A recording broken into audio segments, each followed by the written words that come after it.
Dear brothers and sisters, do you know the concept of right of way when it was established? You may think 100 years ago, 200 years ago, 300 years ago. No, you are wrong.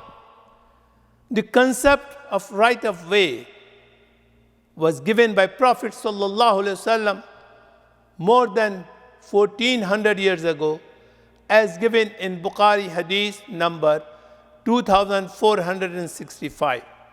Prophet ﷺ said, if the people are sitting along the road, the people who have walking around, they have the right of way. And the Sahaba asked, O Prophet of Allah, what is rights of way? Prophet ﷺ said, if you are sitting along the road, then you must lower your gaze. That's number one. Number two, you should not do anything illegal. Number three, you should not harm the people. Number four, if the people passing by, when they say Salamu Alaikum, it is obligatory on you to respond and say Wa Alaikum Assalam. Number six is to spread good things.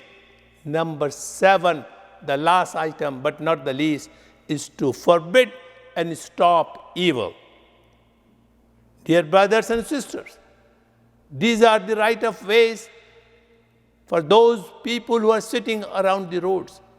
The concept of right of ways was established by Prophet ﷺ 1400 years ago.